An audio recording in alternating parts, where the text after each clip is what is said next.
Hey guys, Radcene here with another new video. I know I haven't uploaded in like a week or two. I've been doing a lot of streaming on Twitch and working on new music. I just have a lot of projects that I've been working on, so that's why I haven't really been uploading as much as I used to. Be sure to join our free Discord. Follow and subscribe to us on Twitch at Radcene. We do giveaways, have smoke sessions, and Arc Raider live streams, and we just have fun hanging out, chilling. And if you have Amazon Prime and just want to show some support, drop your free Twitch Prime subscription and you'll be entered in all the giveaways anyway, like whether you're just watching or not. Like if you're followed and subscribed, you're automatically in every giveaway that I'm going to be running. But you got to be sure to follow and subscribe. We go live Monday through Friday at 4 p.m. Eastern, not 2 p.m. Eastern. So those of you that are watching me at 2 p.m., there ain't gonna be anyone there, so we bumped it up to 4 p.m. Eastern, so I will see you there. Today's video is sponsored by Spider Farmer, who have developed a range of cutting-edge LED grow lights that harness the power of technology to optimize plant growth while also providing the ideal spectrum of light, giving your plants everything that they need to flourish. I mean, they got the GGS Series Pro controller, 5-liter humidifiers, dehumidifiers so you can nail the right humidity through all stages of plant growth, hydro grow systems, and self-watering kits. So anything you need, Spider Farmers, they got you covered. Today we're going to be going over some questions that you guys had from my latest Q&A post, so let's get right into it. Question number 1, Jero 2001 asked, what is something that is absolute bro science but you'll still continue to do in your runs? Based off the last few runs that I did, I don't think I did anything that's bro science. I mean, yeah, people are going to say anything is bro science, but if you do something and you get the results based on what you did, how could that really be bro science? Like, I'm being for real now. Like, for example,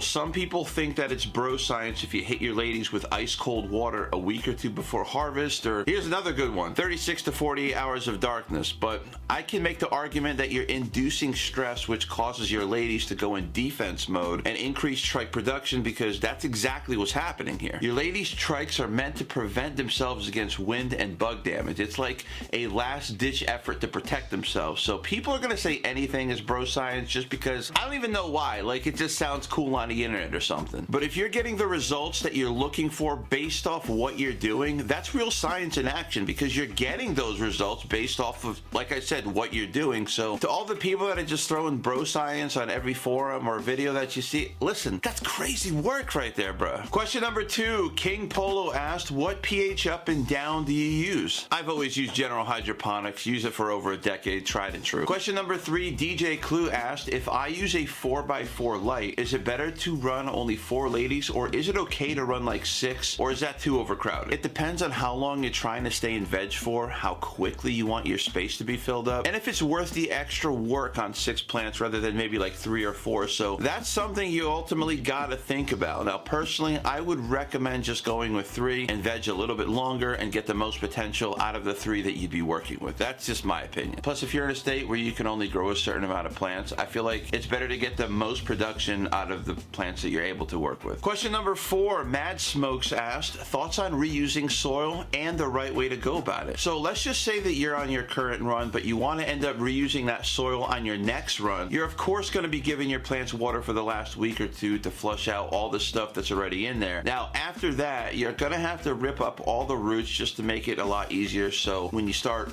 pounding away your fabric pots, just kind of break up the soil. You're going to have to break up the entire root system. It's just going to make things a lot easier when you do start going with your next run. And also, if there's any kind of clumping, be sure to break it all down. I don't think you have to let it cook or anything, because you've already flushed everything out on your previous run. So everything should pretty much be wiped out on the medium or the soil that you're working with. So if you did it that way, you should be able to use it as if it was just brand new. I personally have done it with a lot of success, and I think it's a great way to save money in the long run. Now, if you feel like there are still nutrients from your past run, you don't have to break it down right away, so you can keep it in the containers that it's in and just water it down until you pretty much get all the nutrition out of there. Now, when you dry it up, or you dry most of it up, you put it into a big bin. If it's still a little bit too moist than you're comfortable with, I did make a video on this in one of my past runs. I think it was a cheddar cheese run. You might have to go through the grow vlog or whatever, or the seed to harvest on the cheddar cheese run. Just check out the playlist. You're gonna be able to find the cheddar cheese run. I think that's the run where I first initially started aerating the soil that way. So what you're gonna do is you're gonna take a stick and just start making holes, and that's gonna help aerate your soil so you don't get any mold. So after you make your holes, wait about a day or so,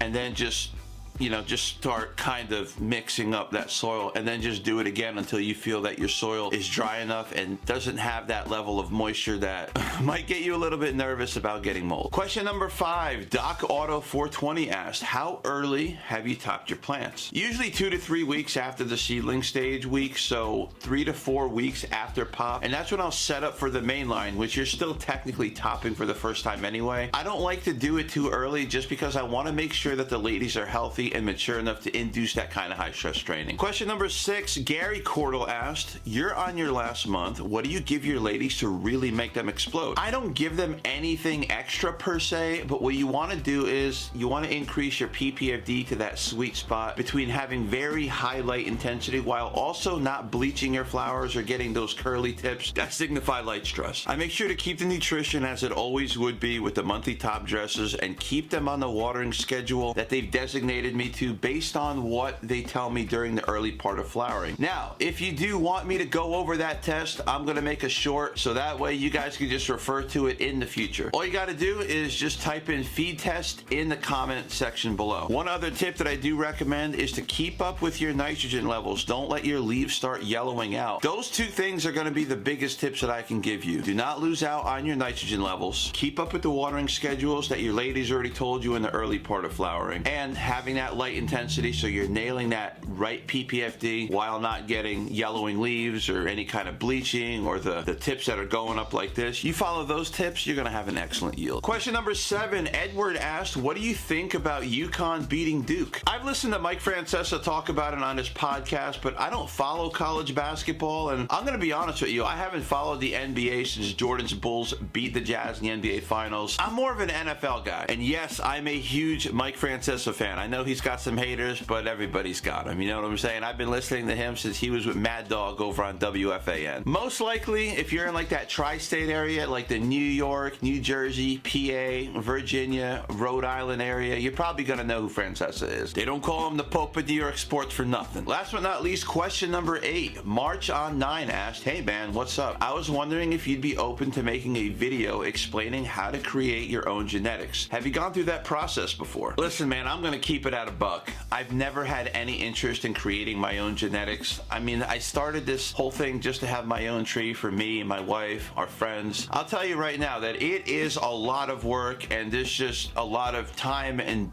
dedication involved with making your own strains and stuff like that, your own genetics. Not even just the pheno hunting aspect of it, but if you're doing a whole bunch of different crossbreeds, it's going to take a lot of time and sometimes a few runs to even get super exotic stuff. Like you see like these like 4, 5, 6 different crossbreeds. That takes a lot of freaking time to do, and you got to have the space for it, the effort. I mean, there's a lot of dedication involved in all this stuff. So I'm gonna commend, like I always do, to guys like Josh from Elite Cut who has the time and dedication to breed their own stuff. But I'm just keeping it honest with you guys. I've just never had an interest in that avenue of the industry. So having said that, before I close off today's video, be sure to join our Discord and follow us over on Twitch at RadScene so we can all chill, have a good time, even just to drop a lurk for support. And to everyone else, be sure to smash that like button, subscribe, and turn on the notification bell. And I hope everyone has a great rest of their day. And as always, stay safe. Peace, guys.